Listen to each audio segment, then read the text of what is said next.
Middle east में जो महायुद्ध चल रहा है, इस बीच आज रमजान के अलविदा की नमाज है। दुनिया भर में मुस्लिम समुदाय अमन और शांति की दुआएं कर रहा है। और दिल्ली से अभी की बड़ी खबर यह कि दिल्ली में अलविदा की नमाज के दौरान प्रदर्शन किया गया है। आयतुल्लाह अली खामेनी की मौत के विरोध में शिया समुदाय ने प्रदर्शन किया है। ईरान पर अमेरिका इजरायल के हमलों को लेकर विरोध और काली पट्टी बांधकर आज जुमे की नमाज अदा कर रहे हैं शिया समुदाय के लोग। तो दिल्ली के करबला जोरबाग इलाका और वहीं पर जो मस्जिद है जोरबाग मस्जिद, वहां पर आप देखिए कैसे जो शिया समुदाय के लोग अलविदा की नमाज पढ़ने के लिए पहुंच रहे हैं। अपने बाजू पर वो काली पट्टी बांध रहे हैं। गम के साथ कल ईद का त्यौहार मनाया जाएगा, शिया समुदाय की तरफ से ये भी ऐलान किया गया है। तो दुनिया के बड़े हिस्से में देखिए आज ईद का त्यौहार मनाया जा रहा है। खाड़ी के वो देश जहां युद्ध छिड़ा हुआ है वहां ईद आज है। और अगर बात भारत की जाए तो भारत में ईद का त्यौहार कल मनाया जाएगा। आज भारत में रमजान के अलविदा जुमे की नमाज है। तो जुमे की नमाज के लिए जब लोग पहुंच रहे हैं तो शिया समुदाय जो है आयतुल्लाह अली खामेनी की मौत के विरोध में बाकायदा काली पट्टी बाजू पर बांधकर नमाज अदा कर रहा है। और कल ये भी जानकारी सामने आ रही है, सादगी के साथ ईद मनाई जाएगी, इसका भी आह्वान किया गया है। वहीं मस्जिदों के सामने की तस्वीरें आप देख रहे हैं जहां सुरक्षा के पुख्ता बंदोबस्त के बीच नमाजी नमाज पढ़ने के लिए पहुंच रहे हैं। तो हमारे साथ हमारे सहयोगी इस वक्त अलग अलग हिस्सों से देश के जुड़ रहे हैं। दिल्ली से सुशील पांडे आप देख रहे हैं, भोपाल से अंबुज हमारे साथ मौजूद हैं, जयपुर से मोहम्मद मोइन इस वक्त हमारे साथ मौजूद हैं। मैं सबसे पहले आपको दिल्ली लेकर चलती हूँ सुशील पांडे के पास और जरा जानते हैं सुशील से, आप जहां पर मौजूद हैं वहां नमाजी पहुंच रहे हैं और क्या कह रहे हैं? क्या सादगी से कल ईद मनाई जाएगी और आज अलविदा के मौके पर दुआएं क्या हैं सबकी जुबान पर? देखिए सीधे तौर पर अगर रोमाना बात करूं तो देखिए काली पट्टी के साथ तमाम जो नमाजी हैं वो फिलहाल काली पट्टी बांधकर नमाज पढ़ने जा रहे हैं। और सबसे बड़ी बात है विरोध इसी का है कि इजराइल और ईरान के बीच जिस तरह से युद्ध हो रहा है, आप देखिए एक पैम्फलेट यहां पर लगाया गया है रोमाना, इजराइल मुर्दाबाद अमेरिका मुर्दाबाद, और दोनों नेताओं पर क्रॉस का निशान बनाया गया है। तो ये इस प्रकार का फिलहाल विरोध प्रदर्शन किया जा रहा है। अभी फिलहाल नमाज को लेकर तमाम जो लोग हैं वो अंदर हैं और उसके बाद विरोध प्रदर्शन किया जाएगा। लेकिन तमाम जो नमाजी हैं, आप देख सकती हैं तस्वीरों में, वो तमाम जो नमाजी हैं वो जब नमाज के लिए फिलहाल जा रहे हैं तो काली पट्टी बांधकर वो इसका विरोध कर रहे हैं। और सबसे बड़ी बात यह है कि जो विरोध प्रदर्शन हो रहा है वो इसी बाबत हो रहा है। और कल जो ईद मनाई जाएगी उसको लेकर भी है। कल फिलहाल जो ईद है वो आप लोग खुशी के साथ नहीं मनाएंगे, काली पट्टी के साथ विरोध कर रहे हैं, प्रदर्शन भी थोड़ी देर में होगा, क्या कुछ कहना चाहते हैं? भाई हमारा जो रहबर मुअज़्ज़म है उनको इन्हीं ने शहीद करा है, उसके लिए हम ईद नहीं मनाएंगे और कोई खुशी का इजहार नहीं करेंगे। और काली पट्टी हमने इसलिए बांध रखी है ताकि हमें गम पता, क्योंकि हम लोग गम पसंद लोग हैं और हम शिया कौम जो है वो हमेशा इमाम हुसैन के मानने वाले हैं। क्योंकि उन्हीं ने जो शहीद हुए हैं वो इसीलिए शहीद हुए हैं कि उन्हीं ने जालिम का साथ नहीं दिया और जालिम मदीना छोड़ के करबला चले गए, जालिम का साथ नहीं दिया, उन्होंने बैत नहीं करी किसी की। इसीलिए हमारे जो मर्जा शहीद हो रहे हैं, जो हमारे साइंटिस्ट शहीद हो रहे हैं, इसी वजह से शहीद हो रहे हैं क्योंकि हम लोग जालिमों का साथ नहीं दे रहे। और ट्रम्प और नेतन्याहू तो पक्के जालिम हैं। अभी भी लगातार हमले हो रहे हैं दोनों देशों के बीच, अमेरिका भी उनके साथ खड़ा है। आपको लगता है कि क्या आने वाले दिनों में ये जो जंग है वो रुकेगी या अभी कंटिन्यू रहेगी? नहीं रुकेगी किस लिए, हमने तो पहले जंग शुरू नहीं करी है, जंग तो इन्हीं ने शुरू करी है। हम जब उधर से जब कोई आएगा प्रपोजल तभी हम सोचेंगे इसके बारे में। और वो हमारी फाइनली पे सबसे पहले अटैक इन्हीं ने करा है जी। सीधे तौर पर फिलहाल ये जो पूरे लोग हैं वो काली पट्टी बांधकर ये पूरा जो अपना विरोध है वो दर्ज करा रहे हैं। हालांकि जो ईद है उसको गम को लेकर मनाएंगे, एक दूसरे के गले नहीं लगेंगे। फिलहाल थोड़ी देर में विरोध प्रदर्शन भी करेंगे। तमाम जो लोग यहाँ पर इकट्ठा हो रहे हैं वो तमाम लोगों को काली पट्टी बांधा जा रहा है और उसके बाद वो नमाज अदा करेंगे। भोपाल लेकर चलते हैं सुशील, मैं लौटूंगी आपके पास। अंबुज पांडे इस वक्त हमारे साथ मौजूद हैं और जरा अंबुज से जानते हैं, अंबुज भोपाल में आज अलविदा के मौके पर क्या तस्वीर है? जी देखिए रोमाना, आज अलविदा की नमाज है, कल ईद मनाई जाएगी, लेकिन इस बार जो ईद है वो थोड़ी सी अलग होने वाली है, क्योंकि जिस तरीके से इजराइल ईरान के बीच वॉर चल रही है और जो ईरान के सुप्रीम लीडर आयतुल्लाह अली खamenei की जो हत्या हुई उसके विरोध में लगातार चाहे सिया समाज हो चाहे सुन्नी समाज हो, दोनों ही इसके कहीं ना कहीं मुखालफत करते नज़र आए हैं। अभी इस वक्त हम जहां पर मौजूद हैं ये ताजुल मसाजिद एशिया की सबसे बड़ी मस्जिद है, जहां पर अभी नमाज चल रही है और बहुत सारे नमाजी जो हैं इसका जो अभी सबसे बड़ी मस्जिद ताजुल मसाजिद के सामने आप मौजूद हैं। जरा ताजुल मसाजिद की तस्वीरें भी दिखा दीजिए, कैमरामैन से कहिए जरा कैमरा घुमाएं, ताजुल मसाजिद की तस्वीरें दिखाएं, नमाजी जो पहुंच रहे हैं नमाज के लिए उनकी तस्वीरें दिखाएं। मैं चाहूँगा मेरे सहयोगी हुमैन देशमुख से कि वो ताजुल मसाजिद की एक तस्वीर दिखाएं कि किस तरीके से ये एशिया की सबसे बड़ी मस्जिद और इस वक्त यहाँ पर नमाज पढ़ी जा रही है। बहुत सारे लोग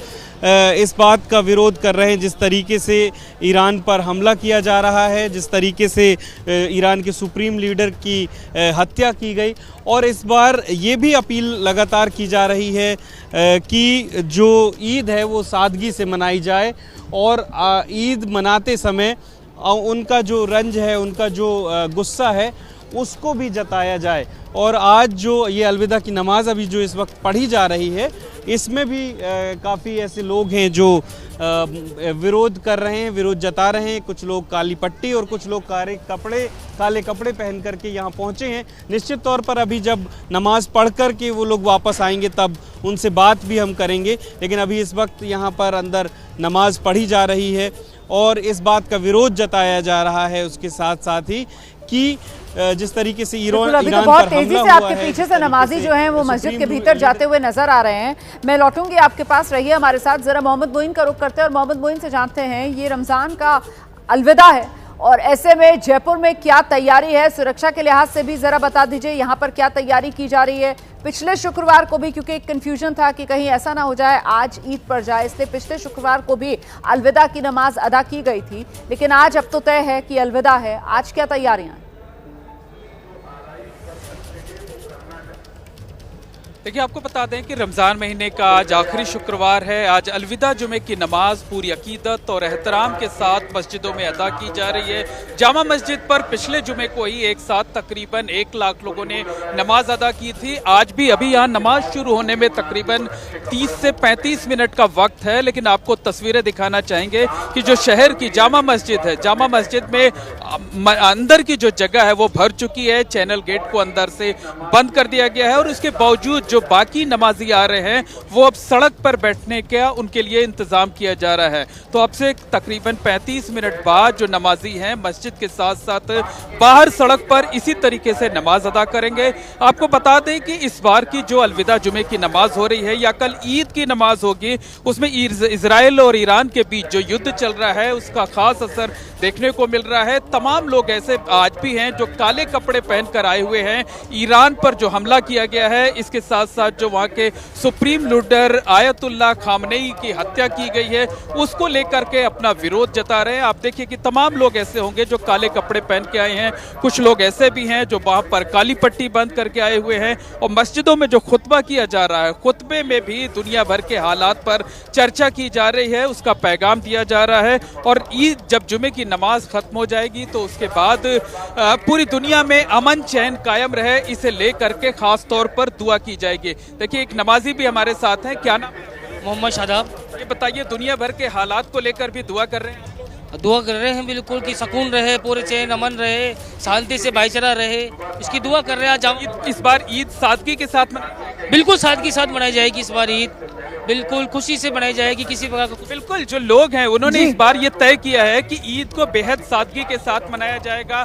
नए कपड़े नहीं पहने जाएंगे, बहुत कम घरों में सेवैयां बनेंगी, लोग एक दूसरे के साथ जश्न भी नहीं मनाएंगे। किसी तरीके का कोई जो सेलिब्रेशन होता है वो सेलिब्रेशन नहीं देखने को मिलेगा। ईदगाह में एक साथ कई लाख लोग नमाज अदा करेंगे, लेकिन ज्यादातर लोग काली पट्टी बांध कर आएंगे। इस बात की अपील लोगों से की गई है। तो सादगी के साथ ईद मनाने की बात बात जो है वो अलग अलग शहरों से आप देखिए किस तरीके से सामने आ रही है। हमारे सहयोगी जो हैं वो इसके बारे में जानकारी दे रहे हैं। क्या इसके को लेकर मस्जिदों से भी किसी तरीके का कोई ऐलान हो रहा है क्या कि ईद सादगी से मनाइए? मुझे लगता है ये भी बताइएगा आप लोग आगे, क्योंकि ठीक है हम लोग यहाँ पर बता रहे हैं जो आम लोग हैं उनकी भावनाएं जो हैं उससे ये संदेश जा रहा है कि ईद सादगी से मनाई जाएगी, लेकिन क्या बाकायदा मस्जिदों से इसका ऐलान हो रहा है क्या? मोहम्मद मोइन आगे बताइएगा। फिलहाल विवेक राय का रुख करते हैं और लखनऊ से जानते हैं अलविदा के मौके पर कैसे दुनिया भर के लिए ये अमन चैन की दुआएं की जा रही हैं अलविदा के मौके पर। विवेक।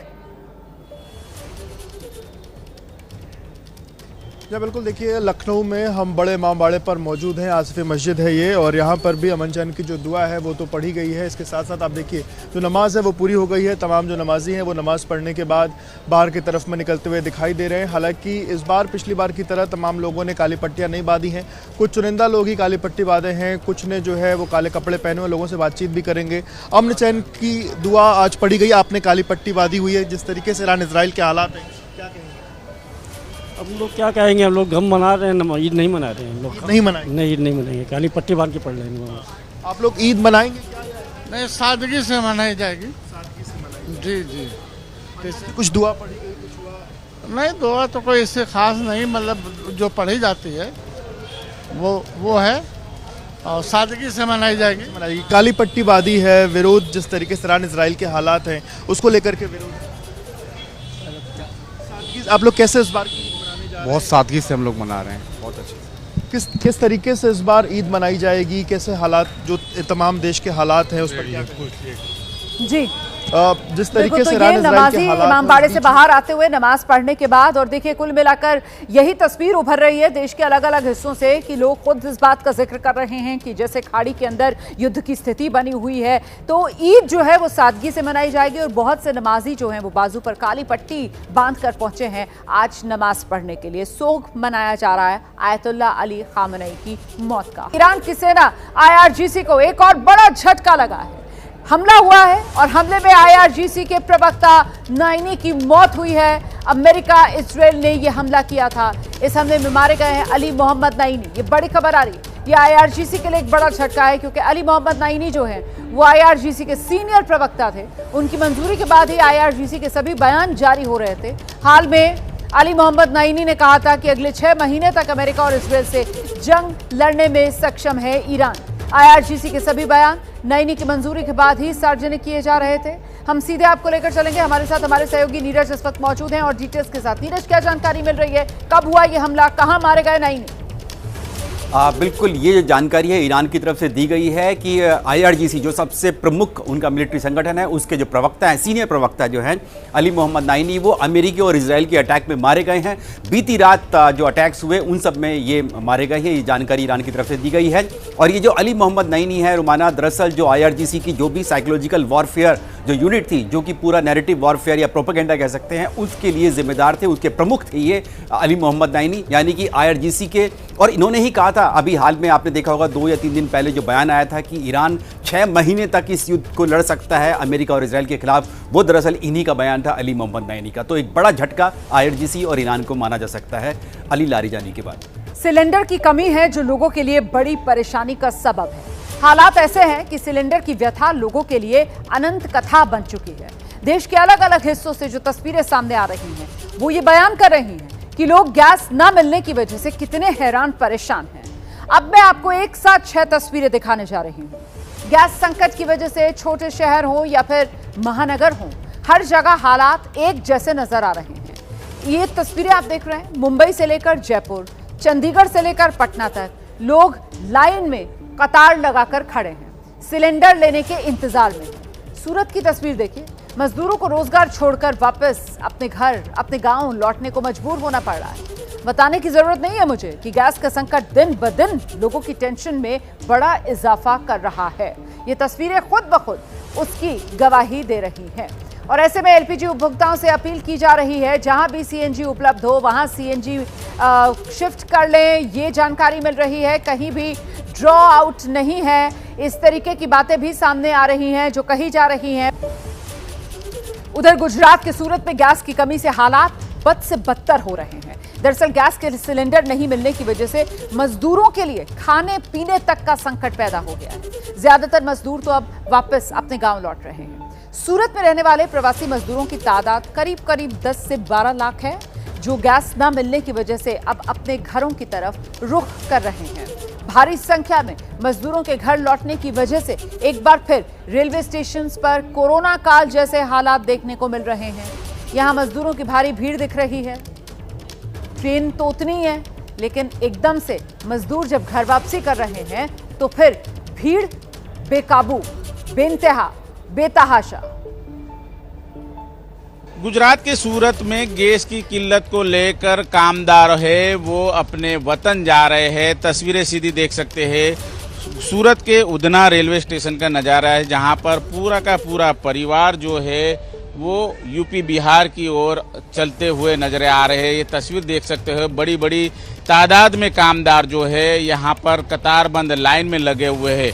कारण जानने को मिला है, ऐसे में गैस की किल्लत को लेकर कई परिवार जो है वो यहाँ से यूपी बिहार की ओर रवाना हो रहे हैं। रेलवे प्रशासन की ओर से यहाँ पर व्यवस्थाएं की गई। आप बताइए, आपका नाम क्या है, कहाँ जा रहे हो, क्या तकलीफ है? सर मेरा नाम राहुल है, मैं यूपी जा रहा हूँ, उत्तर प्रदेश। यहाँ पे गैस की बहुत दिक्कत है, इसके लिए मैं गाँव जा रहा हूँ। अपना फैमिली लेकर गाँव जा रहा हूँ यहाँ से, इसीलिए। कंपनी में कोई खाना वगैरह का कोई मेगा किचन ऐसा कुछ नहीं सर वहाँ पे। आप बताइए क्या दिक्कत क्या है? गैस के कारण जा रहे हैं गांव, और क्या खाने के नहीं मिल रहा है। आप बताइए रोजाना कमाई कितनी है और क्या कारण है गांव जाने का? रोजाना कमाई 500-600 है, पर गैस का भाव इतना बढ़ गया है कि हम 4 दिन से भूखे हैं। आप बताइए क्या दिक्कत है? अरे साहब, छोटे छोटे हमारे बच्चे हैं, रोज का 400-500 रुपया कमाता था, जो कि गैस न मिलने की वजह से बच्चे लोग के ऊपर लेके परेशान था। गैस नहीं मिल रहा है, होटल से रोटी मिलता था वो भी बंद हो गया। गैस के कारण सारे लोग जा रहे हैं। आप क्यों जा रहे हो गांव? गैस खत्म हो गए, पटेल नगर में रहते हैं इसीलिए जा रहे हैं। गैस मिल नहीं रही है। और आप क्यों जा रहे हैं गांव? गैस की वजह से जा रहे हैं। गैस का दिक्कत बहुत है, गैस ही नहीं मिलेगा तो खाना कैसे बनाएंगे हम लोग? आप बताइए क्या दिक्कत है? यही दिक्कत है सर, गैस ही नहीं टाइम से मिल रहा है। बताइए कितनी दिक्कत है यहाँ पर? बहुत काफ़ी दिक्कत चल रहा है गैस के कारण। हफ्ता दिन हो गया, हम लोग देखिए हमारी बच्ची सब फ्रूट खा रही है। सब गैस खत्म हो चुका है। ये तस्वीरें देख सकते हो, लंबी लंबी कतारें सूरत के उधना रेलवे स्टेशन का नज़ारा है। और इस प्रकार से ये आप देख सकते हो, बड़े बड़े बैग पैक करके यहाँ पर लोग जो है वो निकल चुके हैं अपने गांव की ओर। और जिस प्रकार से परेशानी एक ही बताई जा रही है, गैस की किल्लत। अच्छा, उधर मुंबई में भी गैस की किल्लत का असर सीधे तौर पर दिखाई दे रहा है। यहाँ होटल के मालिक हों या फिर सड़क के किनारे रेडी ठेला लगाने वाले लोग हों, अब सभी खाना बनाने के लिए कोयले का इस्तेमाल कर रहे हैं। कोयले की खपत तेजी से बढ़ रही है। मुंबई में पहले रोजाना कोयले की जो खपत थी करीब 100 से 125 टन थी, अब ये बढ़कर 200 से 250 टन पहुंच गई है। वहीं खपत बढ़ने के साथ ही कोयले की कीमत बढ़ गई है। प्रति किलो कोयले की कीमत में 5 से 10 रुपए की बढ़ोतरी मुंबई में देखने को मिल रही है। वक्त की चाल ने हर चीज का मोल बदल दिया। जो कभी सस्ता था, आज उसी ने दौर संभाल लिया। ये कोयला मुंबई और दिल्ली में रहने वालों के लिए शायद बहुत अधिक कीमत की ना हो, इसका बहुत अधिक मूल्य ना हो, लेकिन वक्त बदलता है तो हर चीज़ की कीमत बढ़ जाती है, कीमत बदल जाती है। एलपीजी गैस सप्लाई प्रभावित हुई है। सरकार ने कदम उठाते हुए कॉमर्शियल सिलेंडर पर रोक लगा दी है, लेकिन जो छोटे व्यापारी हैं, सड़क दुकान लगाने वाले व्यापारी हैं, छोटा व्यवसाय करते हैं, उन्हें कॉमर्शियल सिलेंडर नहीं मिल रहा है। ऐसे पर वो अपना बिजनेस अब कोयले पर केंद्रित कर रहे हैं, कोयले पर शिफ्ट कर रहे हैं। और ऐसे पर कोयले की डिमांड अब बढ़ गई है, यानी कीमतें भी कोयले की बढ़ गई हैं। इस पर बात करने के लिए हमारे साथ व्यापारी पारस वोरा जी हैं। पारस जी, हमें समझाएं, कोयले की कीमत, कोयले की किस्मत मुंबई, दिल्ली जैसे शहरों में कैसे बदल गई? अचानक ये जो युद्ध हुआ उसके वजह से हम लोग का जो डिमांड है वो 3 गुना से भी ज़्यादा हो गया है, और उतना स्टॉक हम लोग के पास है नहीं। क्या आपके पास में उतने पर्याप्त कोयला है कि ये आने वाले कई दिनों तक इस प्रकार की स्थिति संभाल कर रख सकते हैं? छोटे व्यापारी, जो छोटे दुकानदार हैं, होटल वाले हैं, या सड़क पर जो डोसा या अन्य व्यवसाय करते हैं, उन लोगों का घर दुकान चलता रहे, ऐसे आप लोग की क्षमता है? हम लोग की क्षमता तो जरूर है, हम लोग रखते भी थे। इतने सालों तक हम लोग ने स्टॉक रखे ही 3-4 महीने का स्टॉक रखते ही थे। लेकिन ये बीच में जब नोटिस दे रहे थे तो हम लोग का डिमांड कम हो गया, हम लोग का धंधा कम हो गया, तो हम लोग स्टॉक करना छोड़ दिए। अगर वो स्टॉक होता आज तो हम लोग आराम से 3 से 4 महीना हम लोग ऑल्टरनेटिव फ्यूल तरह के हम लोग यूज़ कर सकते थे। कोयले का व्यवसाय जो कि है तो बहुत पुराना व्यवसाय, मुंबई के लिए भी कोई नया नहीं है, लेकिन आम लोगों के लिए निश्चित तौर पर कोयला से सीधा वास्ता नहीं होता है। लेकिन जो सड़क पर दुकानें होती हैं, जहाँ छोटे व्यवसाय चलाते हैं, डोसे की दुकान हो गई या अंडा भुर्जी वाली दुकानें हो जाती हैं, इस प्रकार का व्यवसाय करने वाले लोगों के लिए अब अगर कॉमर्शियल गैस सिलेंडर नहीं मिल रहा है तो विकल्प के तौर पर ये कोयला होता है। पश्चिमी भारत से पूर्वी भारत में आपको लेकर चलूंगी। बिहार, पटना, यहां एलपीजी को लेकर किए गए दावों की हकीकत सवालों के घेरे में है। गैस की किल्लत और सप्लाई में दिक्कतों के बीच आम लोगों का गुस्सा सड़कों पर नजर आ रहा है। छात्र, युवा, महिलाएं सभी गैस एजेंसियों के चक्कर काटने को मजबूर है। गैस एजेंसियों के बाहर लोगों की भारी भीड़ दिख रही है। लोग सुबह से लाइन में लग रहे हैं, लेकिन घंटों इंतजार के बाद भी सिलेंडर नहीं मिल पा रहा है। अमेरिका इजराइल की ईरान से चल रहे जंग के कारण देश में एलपीजी गैस की किल्लत हो रही है, लोगों को काफ़ी परेशानी हो रही है। वहीं सरकार का दावा है कि अब लोगों को घबराने की ज़रूरत नहीं है, पर्याप्त उपलब्धता घरेलू गैस सिलेंडर की है, कमर्शियल गैस सिलेंडर की भी सप्लाई शुरू हो गई है, ऐसा दावा किया जा रहा है। अभी क्या स्थिति है इसकी पड़ताल हम करेंगे। पटना में इस वक्त हम एक गैस एजेंसी पर पहुँचे हैं। देखिए, इस वक्त हम गैस एजेंसी के बाहर मौजूद हैं। आप लोग यहाँ बाहर क्यों खड़े हैं? क्या बुकिंग नहीं हो रही है? नहीं हो रही है। अच्छा, क्या बोला जा रहा, आप अंदर गए तो? कभी अथी अपना कोटा पूरा कर लिए हैं, गैस नहीं है। सबसे ज़्यादा प्रॉब्लम तो स्टूडेंट को हो गया है। अच्छा, आप लोग स्टूडेंट? हाँ, स्टूडेंट को हो गया, गैस मिल नहीं रहा है और सबका पढ़ाई ठप पड़ा हुआ है। आधा से बेसी स्टूडेंट हमको लगता है पटना छोड़ के अपना गांव। दाम भी बढ़ गए हैं, इस कारण भी बढ़ गए। स्टूडेंट मिल ही नहीं रहा है सिलेंडर? नहीं मिल रहा है। घर पे सिलेंडर है या खत्म हो गया? खत्म हो गया, नहीं है। कैसे काम चल रहा है? वही नो तो करके तनी कोई होटल से कुछ ले आता है, कभी कुछ कभी कुछ। आप गए अंदर? हाँ। अभी एजेंसी में तो क्या हो गया? प्रॉब्लम ये है कि क्राइसिस तो है हर जगह। कल तो गैस संकट है, भले कितना भी दावा किया जाए कि सब कुछ अब ठीक हो गया। हाँ, वो ठीक है। एक बार हम अंदर चलेंगे। देखिए, लोगों में जो है वो भारी आक्रोश है। हम अंदर की भी तस्वीरें दिखाएंगे। कैमरा पर्सन शैलेश से कहेंगे कि वो इधर आएँ। जो लोग आ रहे हैं उनकी शिकायत है कि उनको सिलेंडर मिल नहीं रहा है, उनकी बुकिंग हो नहीं रही है। हम यहाँ पर भी बुकिंग नहीं हो रहा है। अच्छा, बस इसलिए आए तो क्या कहा जा रहा है कि बुक अभी नहीं हुआ है, आप बुक कीजिए। क्या बुकिंग में कुछ दिक्कत आ रही है या क्या लोगों की परेशानी ज़्यादा हो रही है? यहाँ पे 5-10% का दिक्कत है, बाद बाकी सारे लोगों का बुकिंग हो रहा है। अभी देखिए, हमारे ये कस्टमर हैं, इनका आज नंबर लग गया। हमने इनको कहा 1 सप्ताह के अंदर आपको गैस मिल जाएगा। गैस एजेंसी में मौजूद हैं लोग, यहाँ पर आ रहे हैं, लेकिन ज़्यादातर लोगों की यही शिकायत है कि उन लोगों को गैस सिलेंडर मिल नहीं रहा है, ना बुकिंग हो रही है। घर पे जो सिलेंडर है वो ख़त्म हो गया है। कोयला और इंडक्शन पे कह रहे हैं लोग कि हम लोग खाना बनाने को मजबूर हैं, इधर उधर भटक रहे हैं, लेकिन कोई मदद नहीं मिल रही है। तो ये जो सिलेंडर संकट है, इसका असर राजस्थान की राजधानी जयपुर में भी देखने को मिल रहा है। यहाँ गैस संकट की वजह से वो लोग परेशान हो रहे हैं जो यहाँ पर नौकरी करने, बिजनेस करने या फिर पढ़ाई करने के लिए आए हुए हैं। दरअसल बाहर से जयपुर आए लोगों की आबादी करीब 1.5 लाख के आसपास है।